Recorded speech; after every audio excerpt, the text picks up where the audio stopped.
तर मुंबईची हवा धोकादायक श्रेणीमध्ये गेलेली आहे।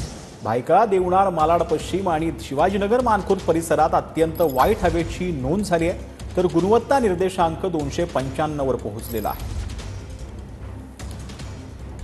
हवेची गुणवत्ता प्रामुख्याने 6 प्रकारात मोजली जाते। जर हवेचा निर्देशांक 0 ते 50 असेल तर अशी हवा ग्रीन म्हणजे चांगल्या श्रेणीत मोडते, कोणताही अपाय होत नाही।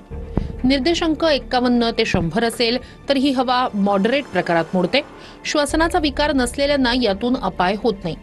पातळी 101 ते 150 वर गेली तर अशी हवा अपायकारक मानतात, सर्वसामान्यांना देखील यातून श्वसनास त्रास होतो। पातळी 151 ते 200 वर गेल्यास रेड अलर्ट मानला जातो, सामान्यांना घशाचे त्रास आणि श्वसनाचे विकार असलेल्यांना ही हवा घातक ठरते। आणि 201 ते 300 पातळीवरचा हवा निर्देशांक अत्यंत धोकादायक असतो, यात लहान मुलांपासून थोरांपर्यंत प्रत्येकाच्या फुफ्फुसासाठी अशी हवा धोकादायक मानली जाते।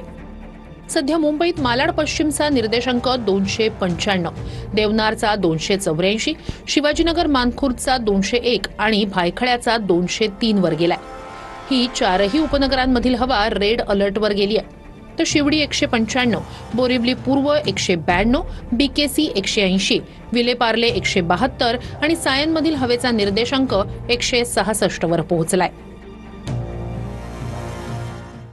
स्पेसिफिक छत्रपती शिवाजी महाराज मैदानावर पण काम चालू आहे, कारण इकडचा जो लाल मातीचा प्रश्न आहे, तुम्ही 26 जानेवारीला बघितलं असेल की जी परेड झाली त्यांना पण त्रास झाला याचा। तुम्ही कितीही पाणी टाका, ह्या लाल मातीचा जो प्रश्न आहे तो ह्या नागरिकांसाठी घातक आहे।